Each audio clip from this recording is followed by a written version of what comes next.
continent of Africa, folklore and imagery of the African elephant are found in abundance. Apparently, a crocodile grabbed an elephant by its nose. The ensuing tug-of-war resulted in the elephant's long trunk, something that this baby is still learning to use.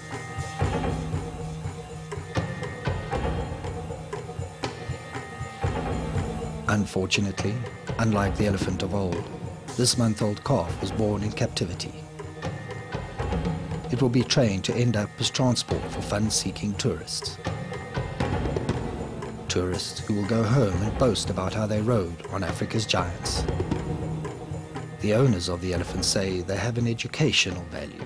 An educational value is seeing an animal in its natural habitat, not with some saddle on it that weighs an absolute ton and then putting people on top of the animal.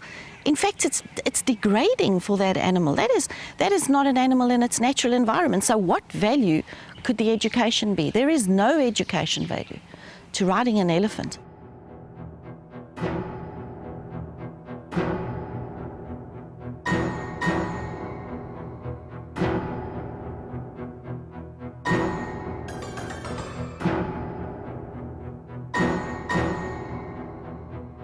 Zimbabwe has an elephant population of around 100,000. They rule the landscape in perfect harmony with the splendor of the African bush. However, some of Zimbabwe's elephants are being locked up and condemned to a life of humiliation and fear, exploited by safari operators who feel the need to destroy the free spirit of the African elephant. In October 2008, 9 elephants were captured in southern Zimbabwe. They are to be broken in for elephant-back safaris. Phillip International receives a series of photographs from the Zimbabwean National Society for the Prevention of Cruelty to Animals, showing the captured elephant in appalling conditions. It is suspected that the brutal training methods have led to the death of Dumasani, a young 5-year-old elephant. Jack, Mangobi, Mary, Jessica, Emma, John, Emily, Nomalanga, and 4-year-old baby girl are fast running out of time. The 9 elephants are in desperate need of a savior.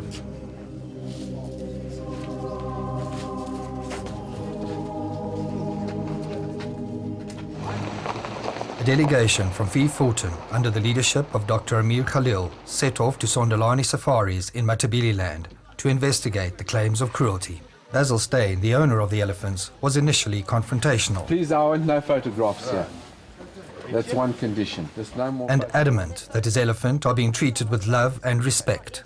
Yeah, it doesn't matter. I don't want any more photographs, please. No, stop that, Mary. Stop it. Phillip is there to act as mediator and to try and secure a better future for the captured elephant. Between you and the SPCA, Yes. they would like to solve the problem. They consider there is a problem from their side, and they want to find a long-term solution.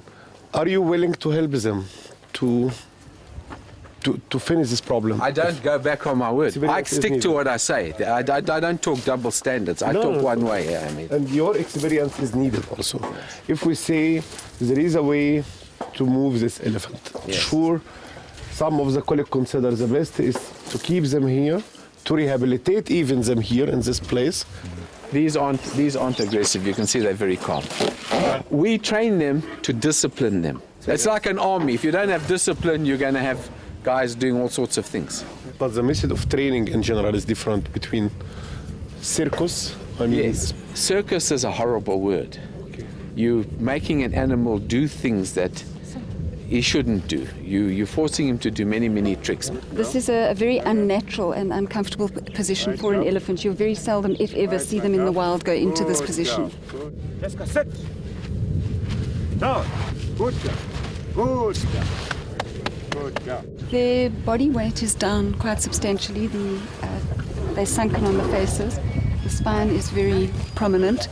They're bullying each other. There's very little normal interaction. There's 400 elephants. It's not There's enough to make a 400 significant elephants difference. now giving rights.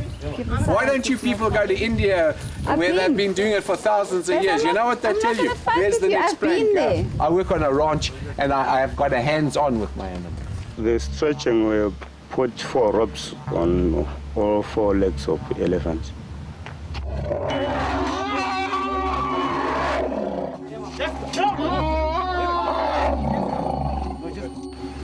Then we stretch those ropes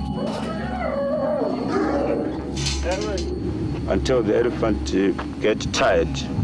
The elephant trainers will tell you they do it with rewards, but because it's an unnatural position that they don't know, you actually have to forcibly get them into it. We do it purely on reward. If they don't listen to my commands, is the way that I take them to the put on the chain to stay on the one place for 2 weeks until they must understand my commands. Steyn is insistent that his elephant have never been brutalized, and that the pointed steel rods or anchors held by the handlers is not used to inflict pain. The stick is there for protection.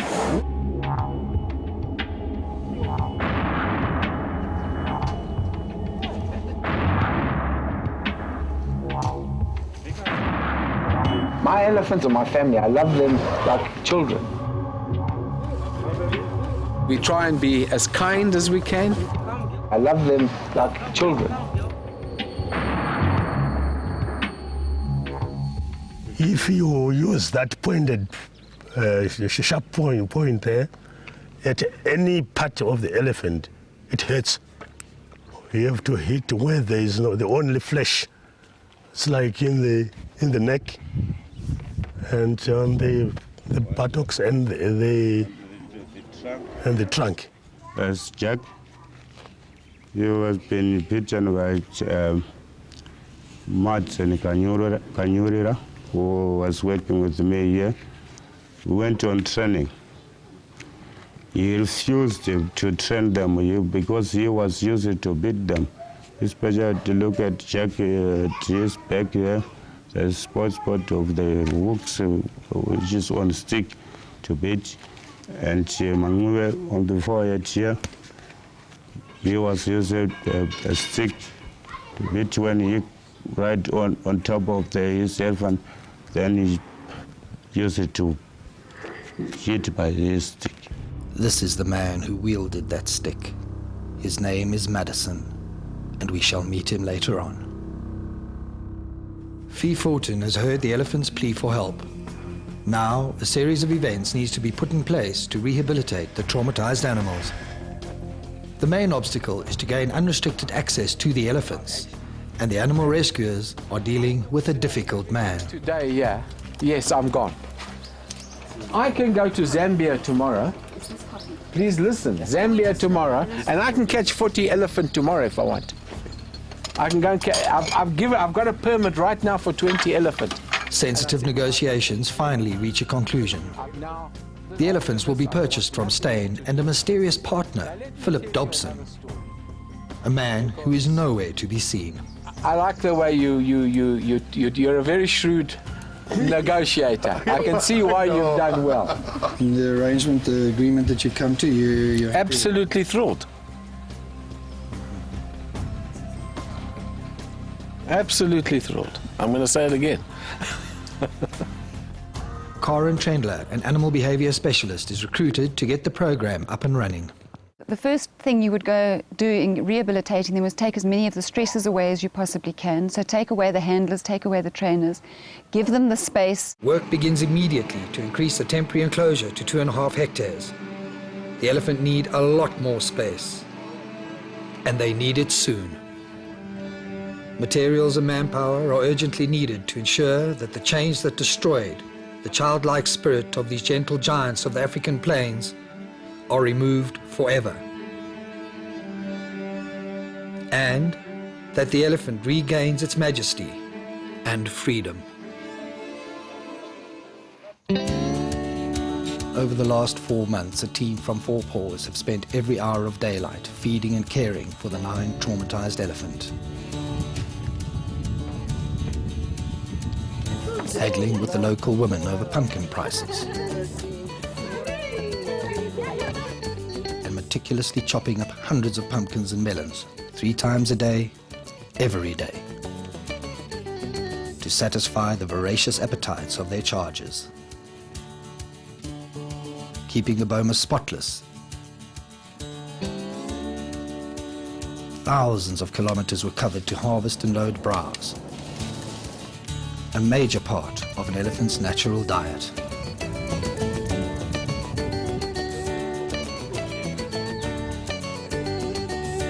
All this nutrition is especially important for Mary, the young matriarch. Mary's swollen mammaries are an indication that she is pregnant. All going well, Mary will give birth to her baby in 11 months' time, in the wild. Karen Trendler's constant monitoring of the herd is to see how they are adapting to the compassionate rehabilitation program they are undergoing. For nearly a year, these elephants were deprived of a mud bath, a ritual necessary to help cool the giant animal and rid its skin of parasites. The elephant's absolute ecstasy is payment enough to the team that built the mud bath over 2 blisteringly hot days.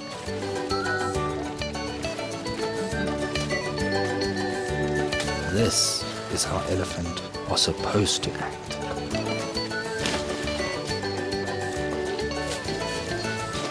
Top management from Confronting International traveled to Zimbabwe to see how the organization is faring in the rehabilitation process. Wir wurden hier auf das Drama dieser Elefanten aufmerksam gemacht. Wir haben Informationen bekommen, dann sind wir hierher gefahren, Kollegen von mir das Ganze angeschaut, haben die Fotos aufgenommen von diesen wirklich schon sterbenden Tieren. Einer dann ist leider auch verstorben, der dann war komplett in schlechtem Zustand. Und jetzt nach einigen Wochen, wo wir sie betreuen, wo wir sie übernommen haben, wo wir sie dementsprechend füttern, was ihnen artgerecht ist, wo man merkt, sie kriegen wieder Kraft, sie kriegen wieder Lebensenergie, ist es total schön für mich, als Pfoten-Mitarbeiter zu sehen, dass wir diesen Tieren das Leben zurückgeben, die Energie zurückgeben. Another huge challenge is finding a suitable home for the herd. Somewhere that they would be safe. On the 17th of September 2009, a small plane touches down on the dusty runway at Sondolani. It is to fly a small contingent of the rescuers to take a look at possible release sites for the elephant. Once the minuscule plane is loaded with its nervous passengers, it claws its way into the sky, narrowly missing the trees at the end of the runway.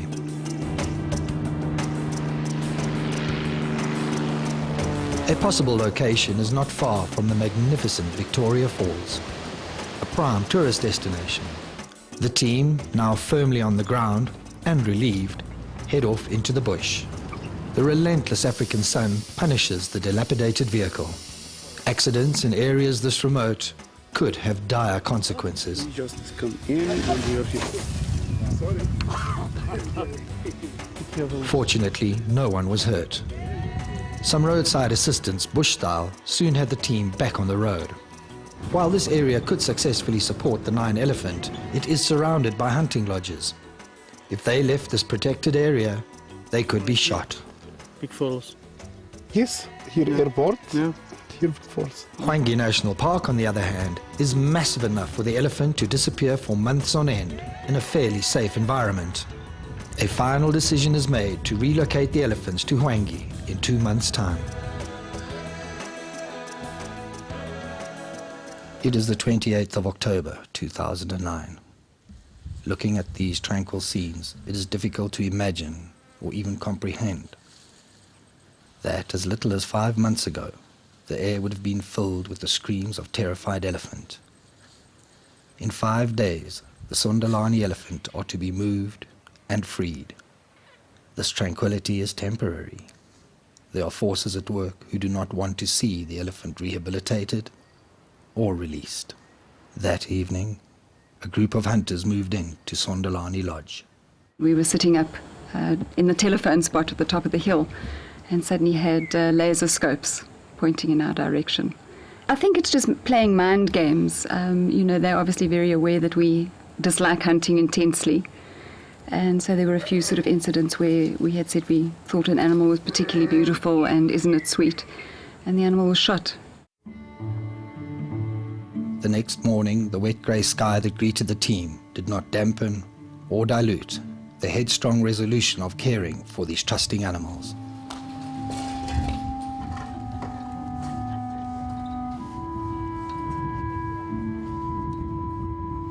They seemed to sense there was a change in the air. Only 4 days away from the big move, it is important that the elephant are kept calm. The move is going to be very stressful for these elephants. They're not going to know what's happening, that it's actually a good thing. And with the stress and with the transport and with the disturbed eating time, they lose weight quite rapidly. So today we're going to try and keep them as calm as possible, try and get extra food into them, just to give them that little bit of additional energy, and then do a final health check. Later in the day, the rain came down. And with it, a busload of school kids. It is these youngsters' annual outing, an event they've been looking forward to for months. This is one of the most difficult parts in animal welfare, in that you always want to put the animals first, and ideally we shouldn't have any sort of disturbance with the elephant. We shouldn't have anything unusual happening prior to the move.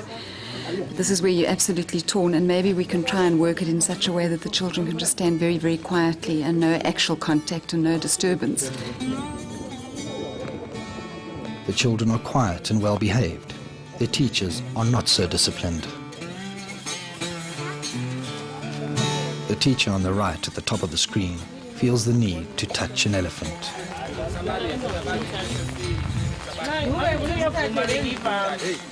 The children stand quietly in total awe of these incredible animals. Then for some reason the teachers start a shouting match, enjoying themselves.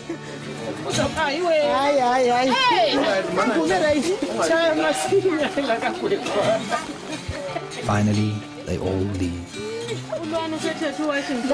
The plan is to put them back in the wild in a few days' time, and the more contact they have with people, it reinforces that connection that they had with the keepers and reinforces the contact with people. The touching, the noise, the getting them to come to the keepers again is a really big issue. The gentle rain seems to have kept the elephant calm. Karen is happy that the ill-disciplined teachers seem to have had little or no effect on the elephant. Early on the morning of October the 30th, Amir and Karen are buoyant.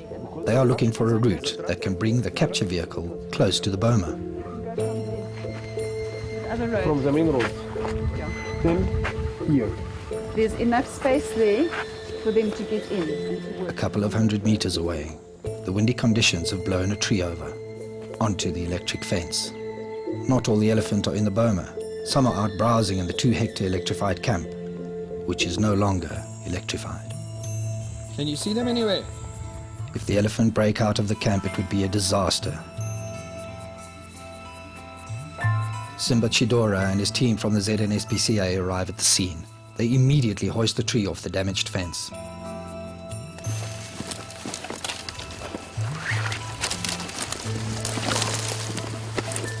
For a heart-stopping moment, the camp seems deserted. Were they in the boma? The elephant, driven by routine, had all congregated in the boma for their afternoon meal. All 9 are present.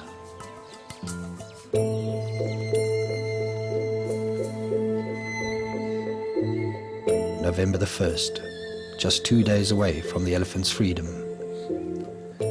A press release the previous night has placed the entire operation in jeopardy. Karen has more bad news.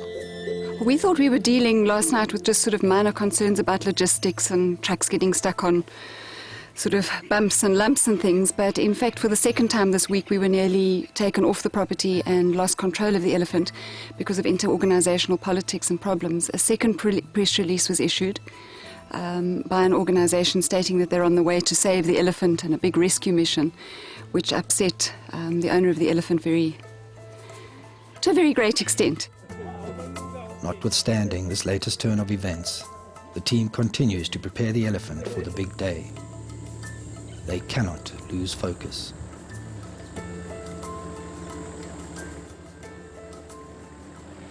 "500 kilometers away, in Zimbabwe's beautiful Hwange National Park, Amir is paying a quick visit on Annelie de Klerk and her team, who are working on the release site.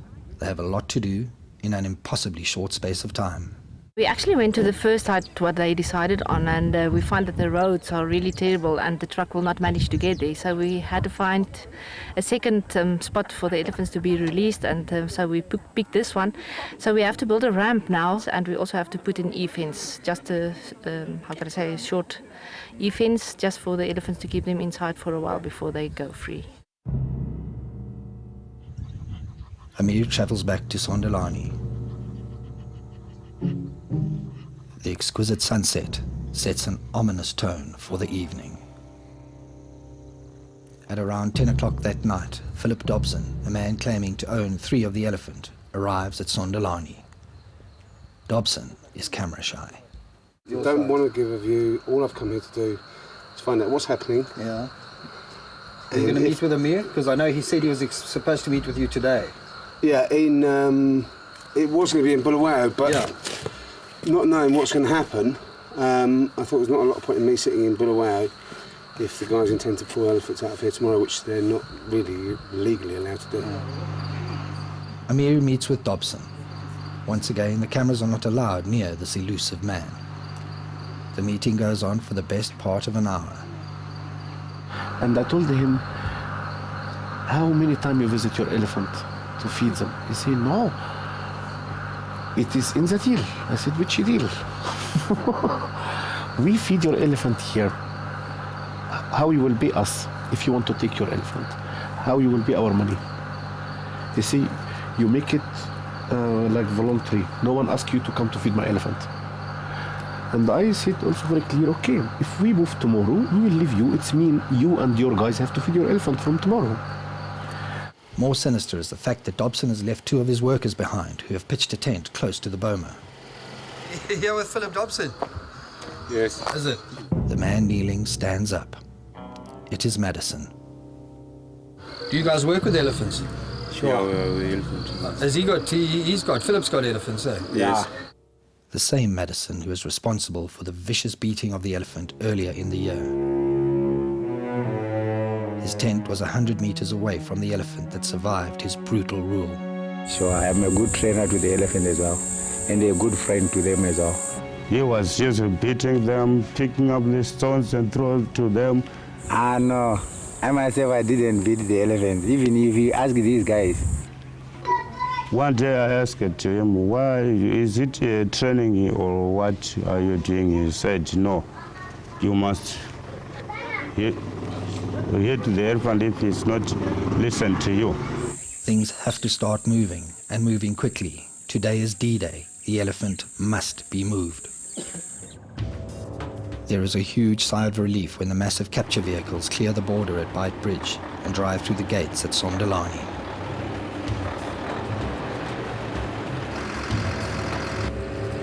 The capture team gets to work immediately, putting the giant jigsaw puzzle together. When the puzzle is complete, it will consist of a small loading truck equipped with a crane, a wake-up box, and a main transport trailer. We're going to put up our big wake-up box here, which is about 1 kilometer away from the boma, and then ferry the elephants on the rigid crane truck to the wake-up box, and then pull them into the wake-up box, wake them up, and then move them from here with a big transporter, the 30-ton transporter. The good luck doesn't last. The press release issued 2 days ago has come back to bite. Other animal welfare groups have been releasing media statements taking full credit for the elephant's rehabilitation. All this has done is to place the entire relocation in jeopardy. That's funny, listen. Me and Neil have different agenda. Amir.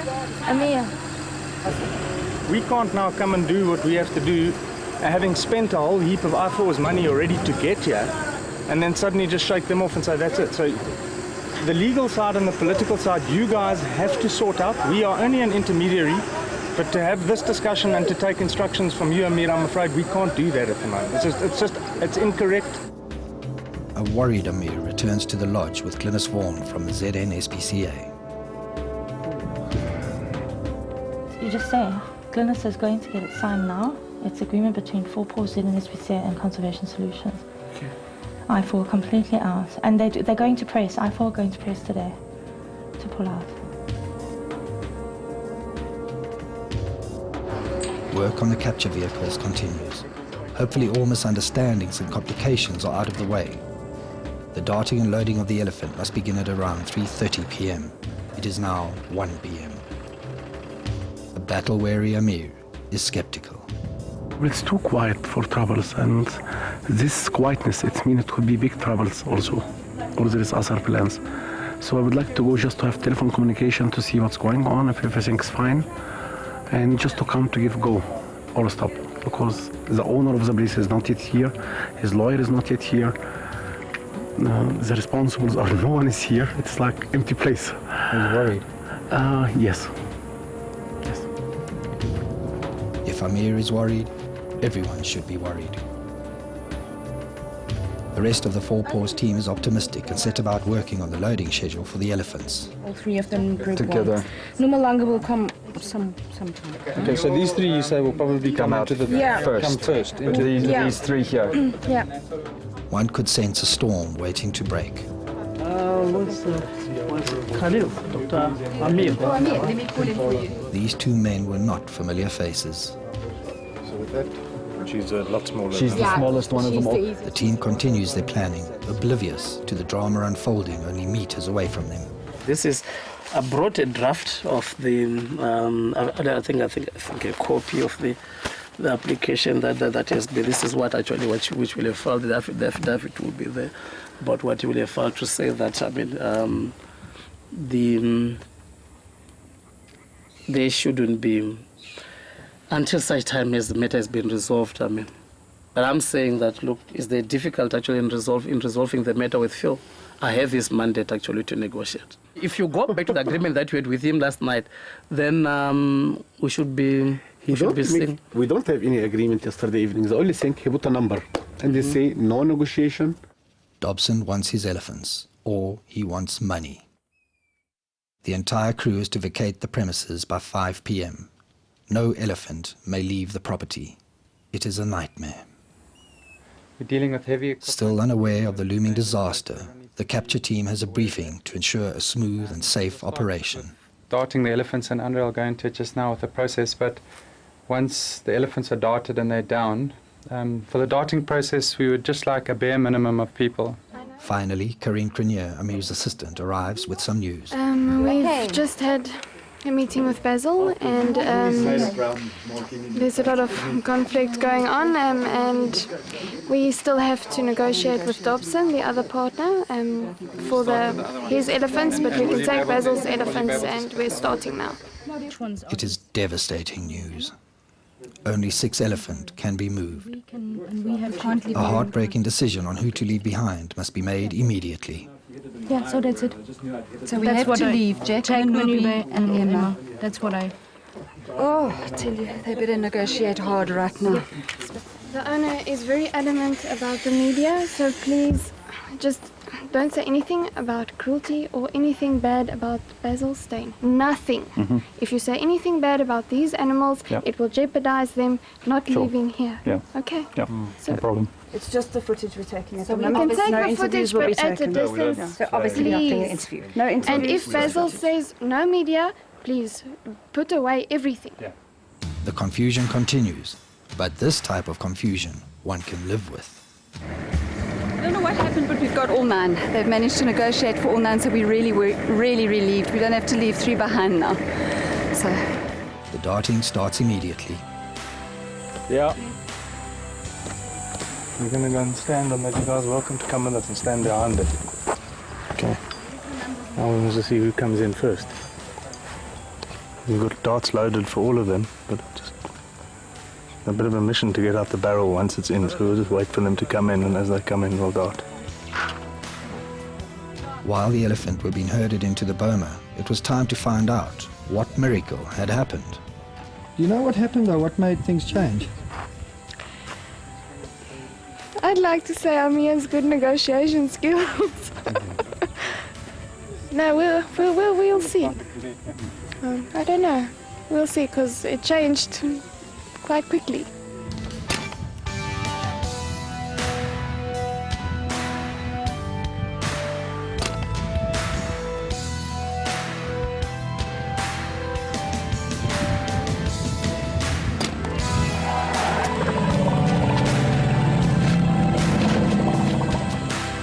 The deep rumble from the drugged animals is deeply distressing. These elephants have been to hell and back, and their journey is not yet over.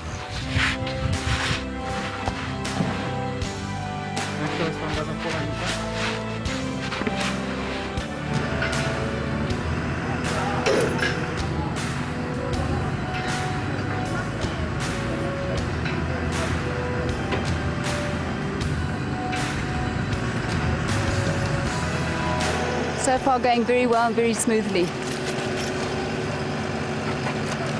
We're just monitoring the pulse and the respiratory rate of the elephant. What happens next is a choreographed masterpiece. Mary is fitted with a satellite tracking collar. The 2-year lifespan of the collar will give all concerned a clear picture of the elephant's movements and safety.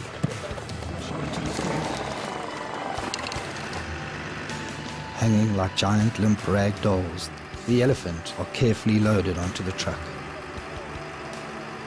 These elephants should not have to endure this type of trauma. They are going through this due to the greed of elephant-back safari operators. The positive side of things is that they are now surrounded by people who care, people who will do anything and everything to ensure their freedom. As the last rays of the day gently turn the world to grey, the elephant complete the short 1-kilometer drive to the loading site.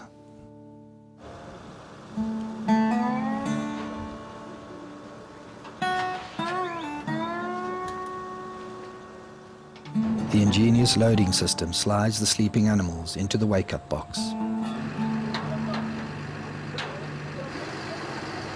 An antidote is administered and the groggy giants wake up. No, not this way, that way. Okay. Here we go. Come on. Here we go. Profenazine and the Accuphase, do you have that on top? Jessica. Hello, Jessica.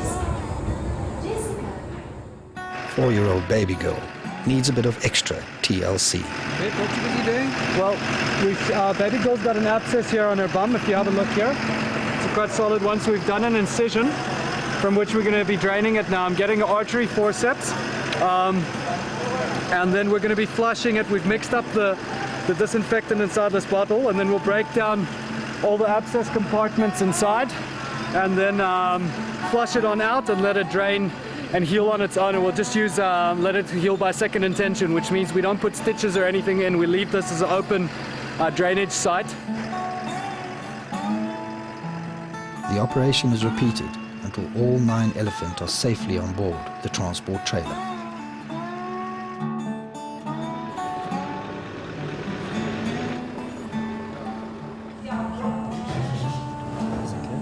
Yeah, and I'm very happy the way things went.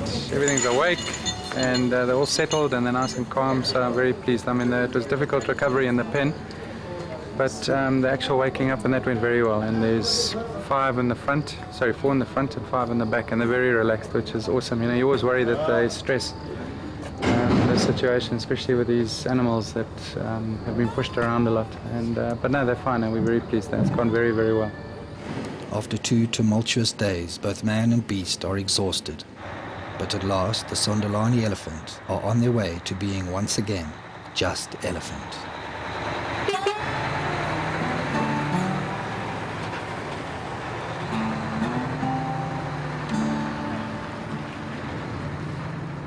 The journey to Hwange National Park passes without incident. The Four Paws team have driven through the night.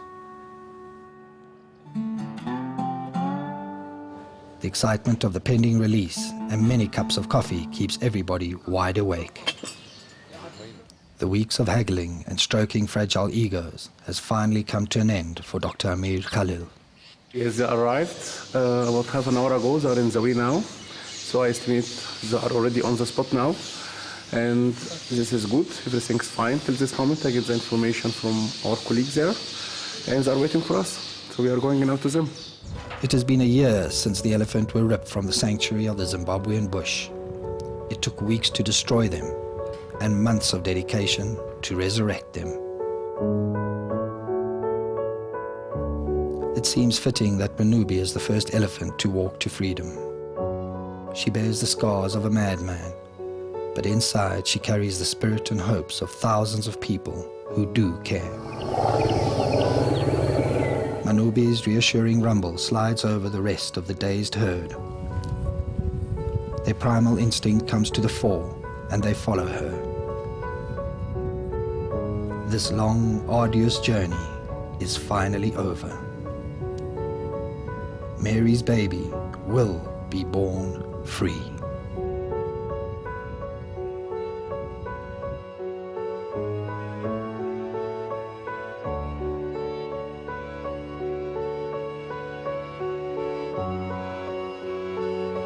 Seven months have passed since the young herd was released into the Hwange National Park. Constant monitoring through Mary's radio collar has enabled researchers to keep track of the elephants' movements.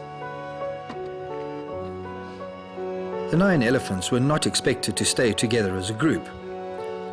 They confounded researchers by doing just that. They went through hell together and now were living in paradise as a family group. Around the 19th of May 2010, nature proudly made the announcement that Mary had given birth. Dr. Amir Khalil headed to Harare, the capital of Zimbabwe, to meet with the Austrian ambassador to discuss a bit of business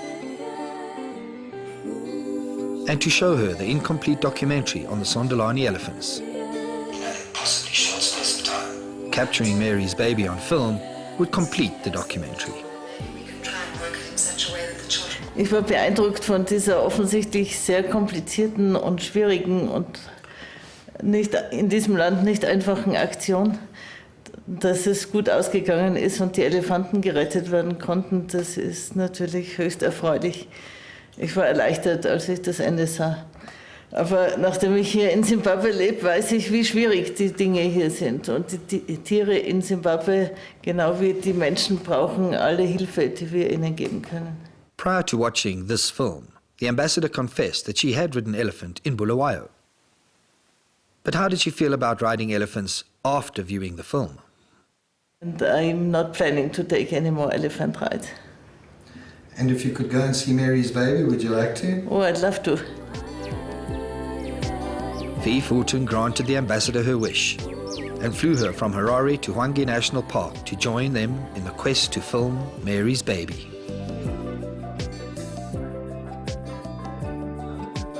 On a brisk winter's morning, the team set out to track the herd. 7 months earlier, Roger Perry from Wild Horizons Wildlife Trust had fitted Mary with a satellite tracking collar.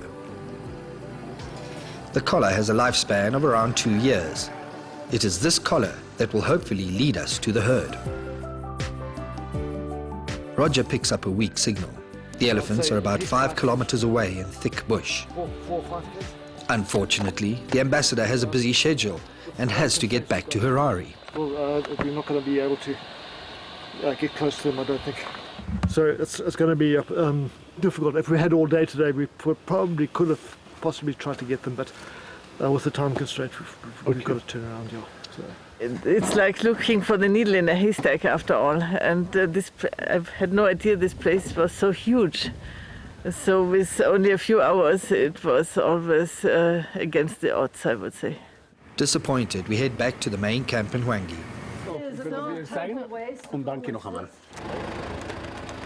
As the ambassador leaves, the team is already planning to continue their quest the following day.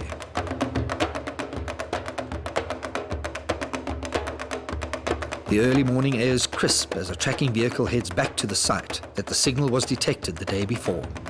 This time the group will be walking amongst Africa's most dangerous animals, and safety is a priority. The elephants that we're going to be visiting, which is the Sindalani group, in my view of wild elephants now, they are very reactive to humans in a fairly aggressive way. You want to get out of their space as quickly as you can. Obviously, at all costs, we want to avoid having to shoot our way out of a situation. Expectations are high as the tracking begins. We are now in the elephant's domain. There are no steel bars or sharp sticks to subdue the now wild herd. The rifles are there as a last resort. As the sun climbs into the sky, the temperature rises with it. Bad-tempered buffalo disappear into the bush as the team follow the elusive beep of the tracking device.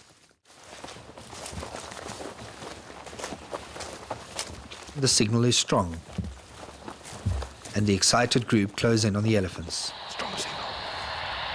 Big signal. So that's the direction. Finally, they can be heard. Now is the dangerous part, getting as close as possible, as quietly as possible. We're just going to go in slowly, just quietly. They seemed a little bit disturbed there, but it's, I don't know what's disturbed them. They might have picked up our wind earlier. As large as elephants are, they are still incredibly difficult to spot in the bush.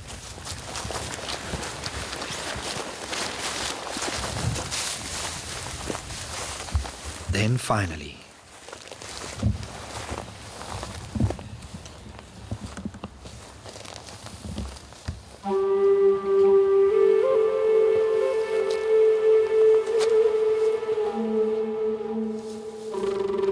Mary's tracking collar is clearly visible. Her baby, however, is more elusive. But it is there.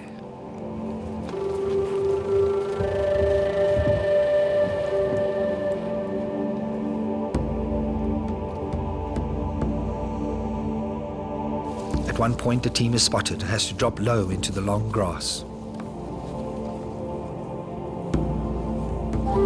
Then, as the herd moves through the forest, Mary's baby comes trundling into view.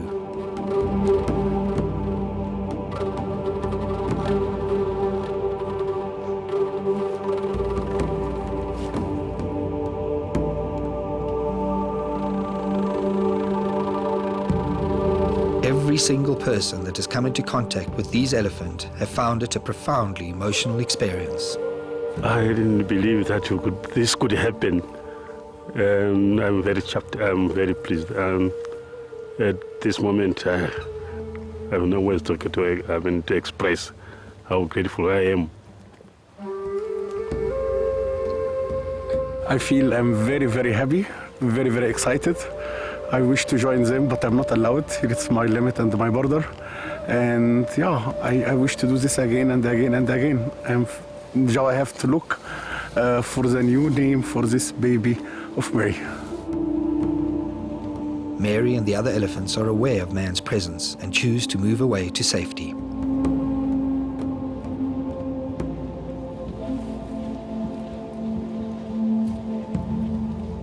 Mary's baby is a born free elephant.